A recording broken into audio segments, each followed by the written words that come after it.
Notes का आपको चिंता नहीं करना है, क्योंकि वो वीडियो से पहले भी मिलता है और आपको डिस्क्रिप्शन में भी मिला हुआ है। बस आपको यहाँ पे फोकस करके समझना है। हेलो एवरीवन, आज हम लोग class 11 cell the unit of life में cell envelope and its modification को देखेंगे। मॉडिफिकेशन में मीजोजोम, क्रोमैटोफोर, पीली, फिम्ब्राई, बैक्टीरिया, फ्रैगला, ये सब को देखेंगे। तो सबसे पहले शुरुआत करते हैं सेल इन्वेलप से।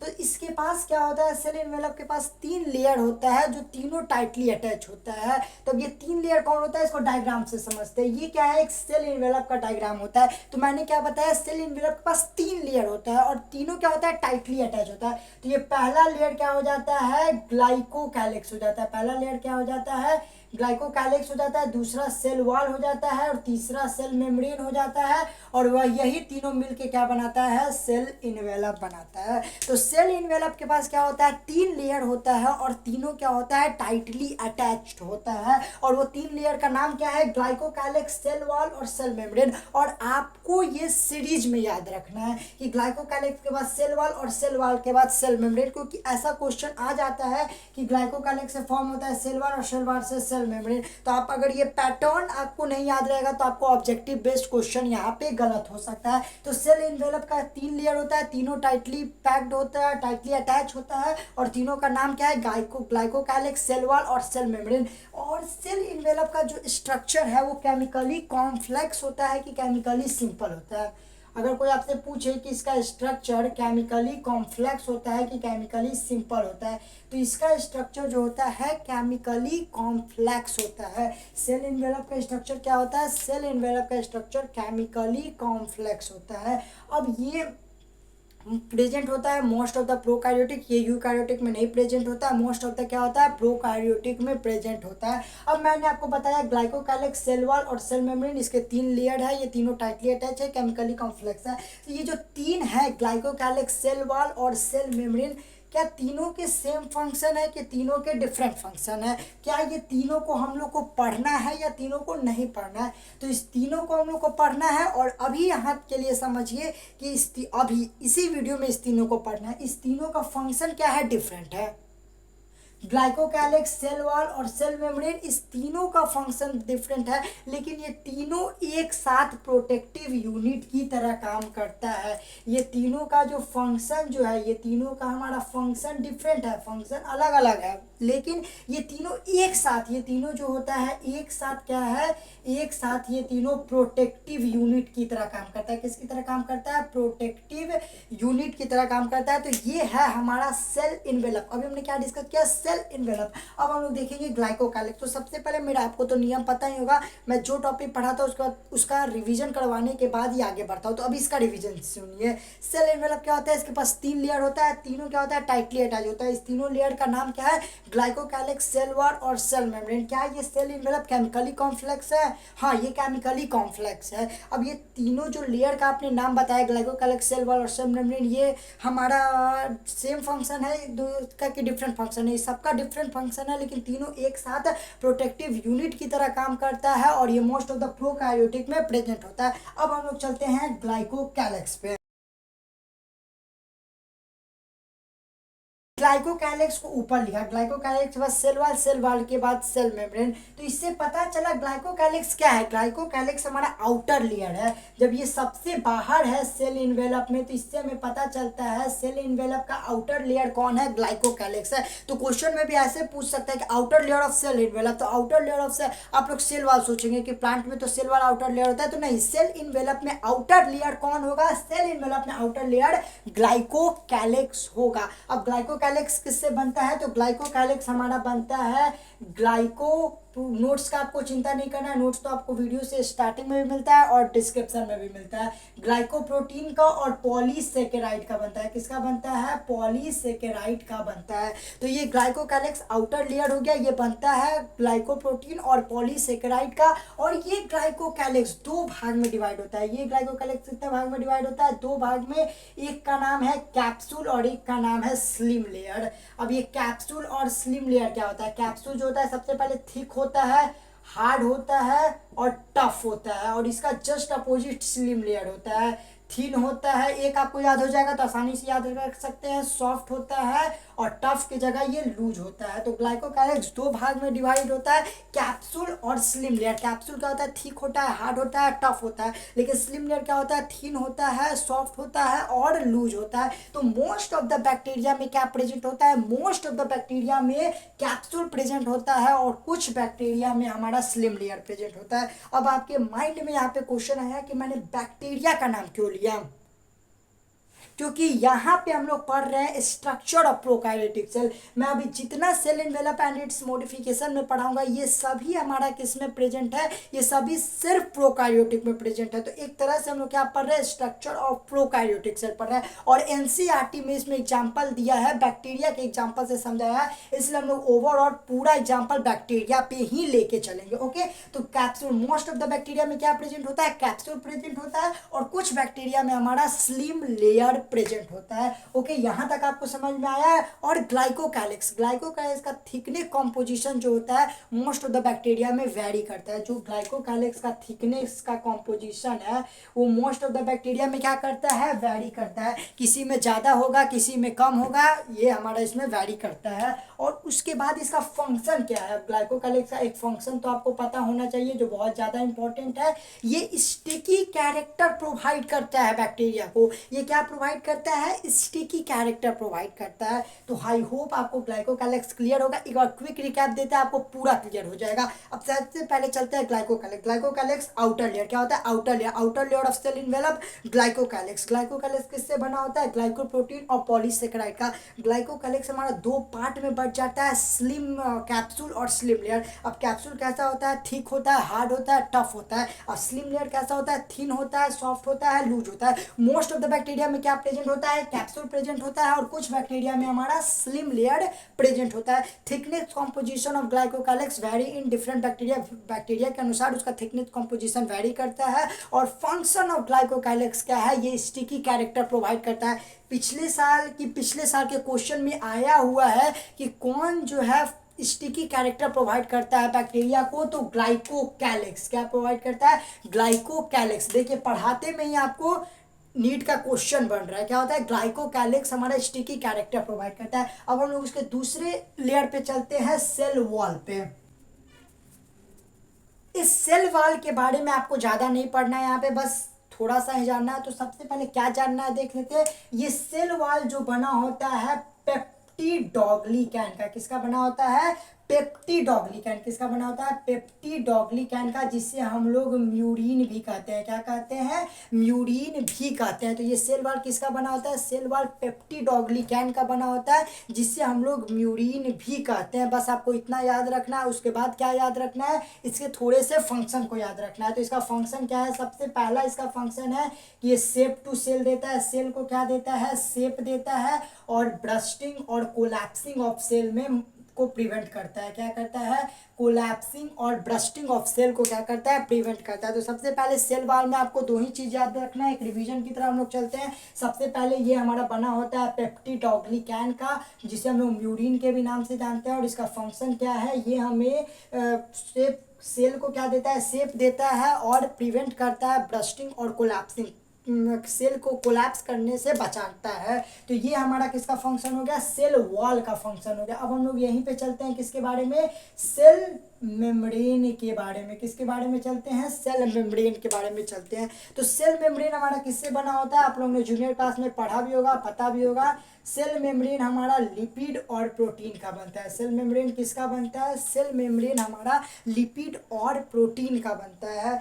अब यहाँ पे जो आगे वाला लाइन लिखवा रहा हूँ ये बहुत ज़्यादा इंपॉर्टेंट है। ये भी क्वेश्चन जो है नीट में आया हुआ है। क्या है क्वेश्चन, कि सेल मेम्ब्रेन का स्ट्रक्चर जो होता है प्रोकैरियोटिक और यूकैरियोटिक में सिमिलर होता है। It structure similar in prokaryotic and eukaryotic. इसका स्ट्रक्चर, सेल मेम्ब्रेन का जो स्ट्रक्चर होता है वो प्रोकैरियोटिक और यूकैरियोटिक में सिमिलर होता है। तो आपसे क्वेश्चन पूछ सकता है कि किसका स्ट्रक्चर प्रोकैरियोटिक और यूकैरियोटिक में सिमिलर होता है। है। तो सेल मेम्ब्रेन का स्ट्रक्चर हमारा प्रोकैरियोटिक और यूकैरियोटिक में सिमिलर होता है। अब उसके बाद आगे का टॉपिक भी बहुत इंपॉर्टेंट है, ये क्या है, सेलेक्टिवली परमिएबल है।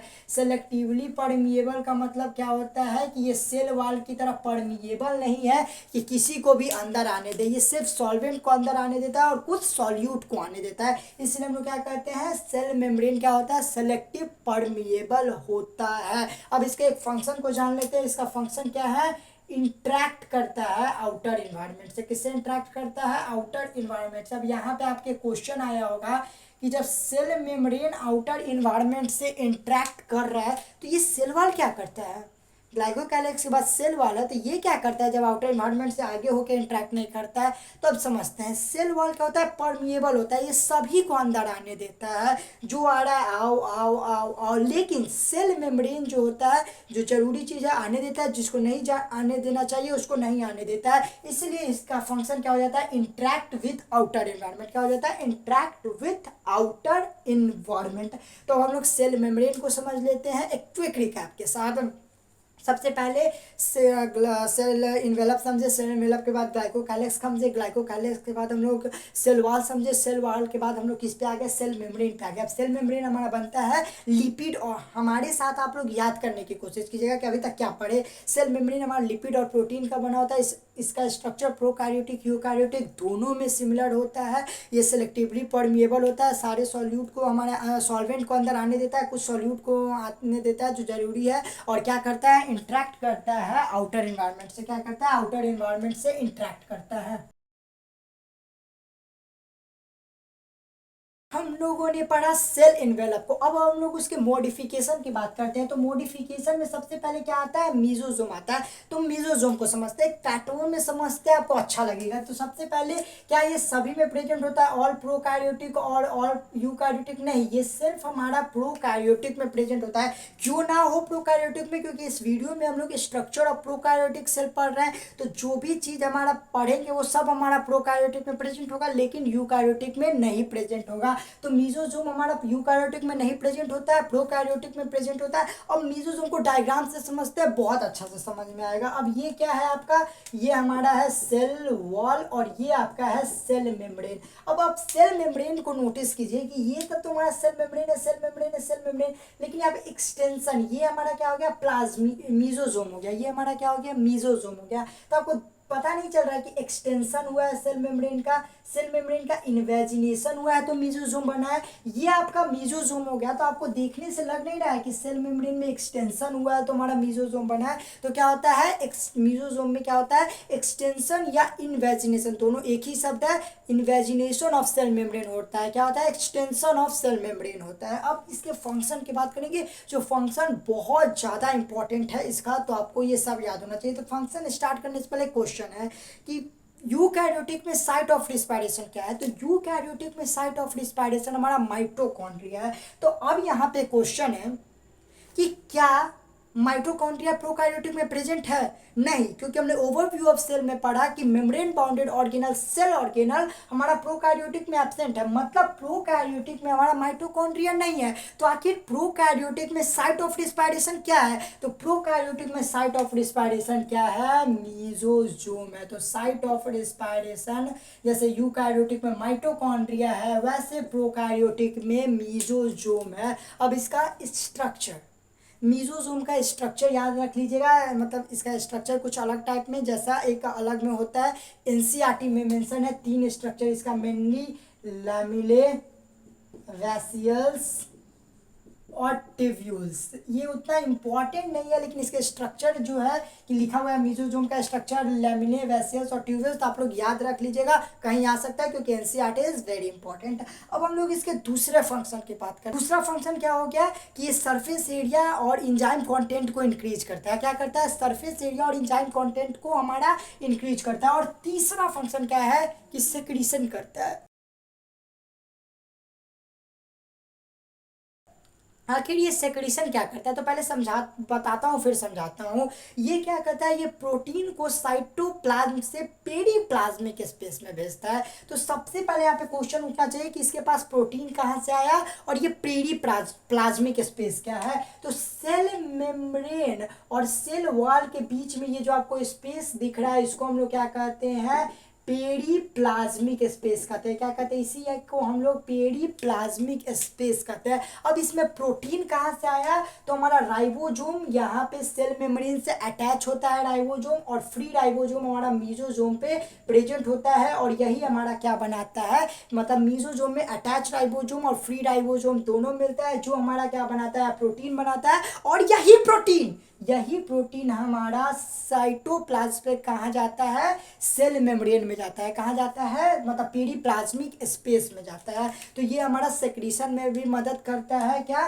प्रोटीन हमारा साइटोप्लाज्म से पेरीप्लाज्मिक स्पेस में जाता है। कहाँ जाता है, पेरीप्लाज्मिक स्पेस में जाता है। तो ये सेक्रीशन में भी मदद कर रहा है, साइट ऑफ रिस्पायरेशन भी है, surface area and enzyme content को भी बना रहा है, और ये सेल वॉल का भी सिंथेसिस करता है। तो मीजोसोम जो है सेल वॉल का भी सिंथेसिस करता है। ये इसका चौथा फंक्शन हो गया। और ये पांचवा सब फंक्शन जो बहुत ज्यादा इंपॉर्टेंट है, DNA replication and equally distributed daughter cell. तो ये डीएनए रेप्लिकेशन करता है। अब डीएनए रेप्लिकेशन को हम लोग एक बार अच्छे से समझते हैं। आपको बस याद रख लेना है ये लाइन, ये मैं आपको समझाने के लिए यहाँ पे अच्छे से समझा रहा हूँ कि DNA replication and equally distributed in daughter cell, आपको ये बस ये लाइन याद रख लेना है। तो सबसे पहले क्या करना है, ये हमारा क्या है, यहाँ पे बन गया मीजोसोम, और इस पे ये क्या प्रेजेंट है, डीएनए प्रेजेंट है। तो सबसे पहले क्या हुआ, डीएनए का रेप्लिकेशन हुआ, मतलब यहाँ पे 2 डीएनए बन गया। अब 2 डीएनए बनने के बाद क्या हुआ, आगे यहाँ पे है फोटो, 2 डीएनए बनने के बाद क्या हुआ,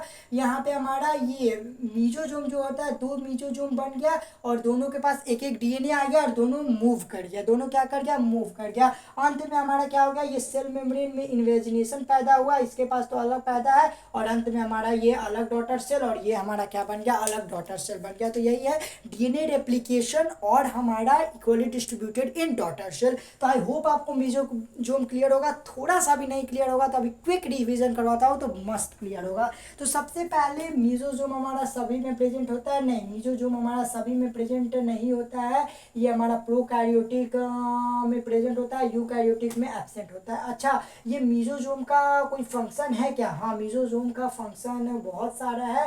सबसे पहले यूकैरियोटिक में जैसे साइट ऑफ रिस्पायरेशन माइटोकॉन्ड्रिया है, वैसे प्रोकैरियोटिक में साइट ऑफ रिस्पायरेशन मीजोसोम है। और ये कैसे फॉर्म होता है, इन्वेजिनेशन ऑफ सेल मेम्ब्रेन में होता है, तो हमारा क्या होता है, मीजोसोम फॉर्म होता है। अच्छा ठीक है, ये हमारा सरफेस एरिया और एंजाइम कंटेंट को भी इंक्रीज करता है। इसका 3 स्ट्रक्चर लैमिनेट, ट्यूबुल और वैसियस होता है। तीसरा इसका फंक्शन है कि सेल वॉल को सिंथेसाइज करता है। चौथा फंक्शन है सेक्रीशन करता है, मतलब प्रोटीन को साइटोप्लाज्म से पेरीप्लाज्मिक स्पेस में बनता है। अच्छा, इसके पास प्रोटीन क्यों आया, क्योंकि इसके पास अटैच राइबोसोम और फ्री राइबोसोम होता है जो हमारा प्रोटीन सिंथेसाइज करता है। ओके, और ये डीएनए रेप्लिकेशन एंड डीएनए का रेप्लिकेशन करता है। ओके, ये हमारा हो गया मीजोसोम। अब हम लोग देखेंगे क्रोमैटोफोर।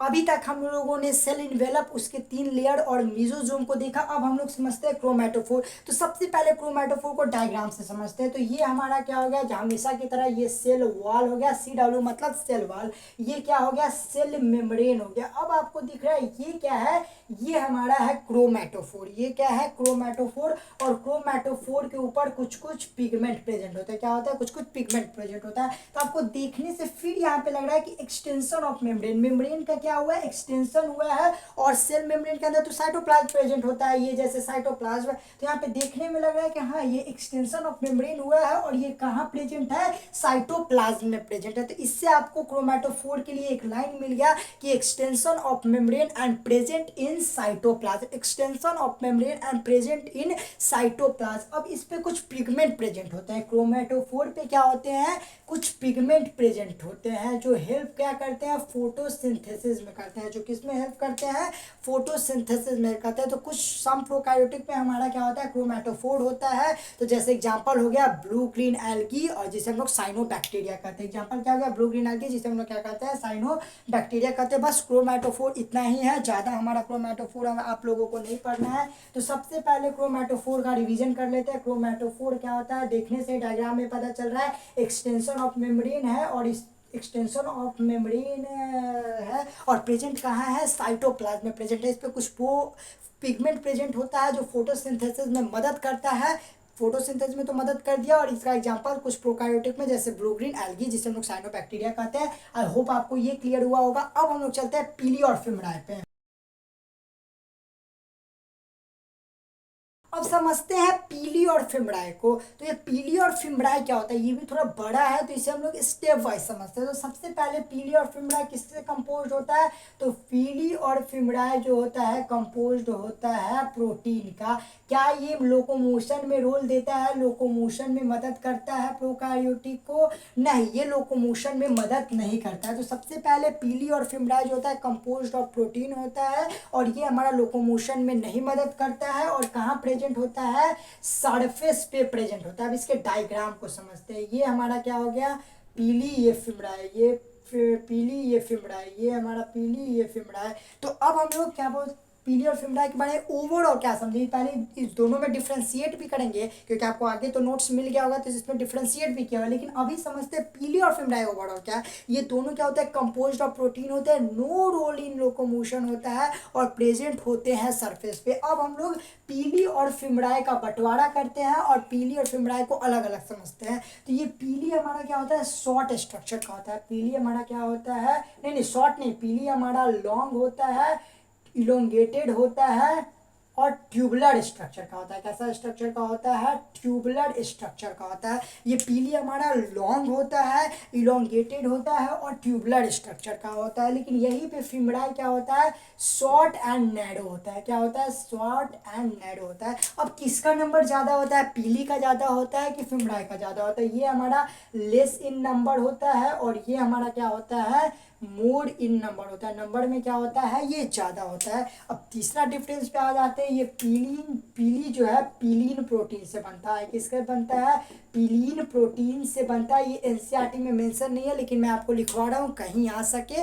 तो ये हमारा क्या होता है, पीलीन प्रोटीन से बनता है। और इसका फिमरे का तीसरा फंक्शन क्या है, कि ये हमें मदद करता है अटैचमेंट में। ये किसमें मदद करता है, ब्रिस्टल लाइक होता है, जो अटैचमेंट टू रॉक या होस्ट। ये हमारा क्या होता है, ये भी आप लोग याद कर लीजिएगा कि किसकी लाइक, ब्रिस्टल लाइक, जो हमें किसमें मदद करता है, help in attachment to rock से, या हमारा होस्ट से जो है मदद करता है। तो ये हमारा क्या हो गया, पीली और फिमराई। तो सबसे पहले पीली और फिमराई को समझते हैं। तो पीली और फिमराई कंपोज होता है प्रोटीन का। इसका कोई रोल नहीं होता है, क्या होता है, इसका कोई रोल नहीं होता है लोकोमोशन में, इसका कोई रोल नहीं होता है। उसके बाद ये सरफेस पे प्रेजेंट होता है। कहाँ प्रेजेंट होता है, हमारे सरफेस पे प्रेजेंट होता है। अब इस दोनों को अलग अलग करेंगे। तो पीली हमारा जो होता है लॉन्ग होता है, इलोंगेटेड होता है, ट्यूबुलर स्ट्रक्चर का होता है। फिमराई हमारा शॉर्ट होता है और नैरो स्ट्रक्चर का होता है। ये लेस इन नंबर होता है पीली, फिमराई हमारा ज़्यादा इन नंबर का होता है। पीली हमारा पीलिन प्रोटीन का बना होता है, फिमराई ब्रिस्टल लाइक होता है, जो हेल्प करता है attachment to rock and host. अब यहाँ पे हम लोग समझेंगे बैक्टीरिया फ्लैगेला। आखिर ये बैक्टीरिया फ्लैगेला क्या होता है, आखिर ये बैक्टीरिया फ्लैगेला क्या होता है। नंबर और डिस्ट्रीब्यूशन ऑफ बैक्टीरिया फ्लैगेला जो होता है वैरी करता है डिफरेंट बैक्टीरिया में। जो हमारा नंबर होता है, इसका नंबर हमारा वैरी करता है डिफरेंट बैक्टीरिया में। बैक्टीरिया फ्लैगेला का किसी में एक हो सकता है, एक साइड, किसी में हमारा पूरे साइड ही हो सकता है। तो नंबर इसका वैरी करता है। ओके, अब इसका 3 पार्ट होता है। बैक्टीरिया फ्लैगेला का कितना पार्ट होता है, बैक्टीरिया फ्लैगेला का कितना भी पार्ट नहीं होता। बैक्टीरिया फ्लैगेला का 3 पार्ट होता है। तो सबसे पहले डायग्राम से समझते हैं। ये तो आपको पता है, सेल वॉल हो गया, और ये हमारा सेल मेम्ब्रेन हो गया। यहाँ पे एक पार्ट, ये एक पार्ट, और ये एक पार्ट। तो सबसे पहले हमारा नीचे वाला क्या होता है, बेसल बॉडी होता है।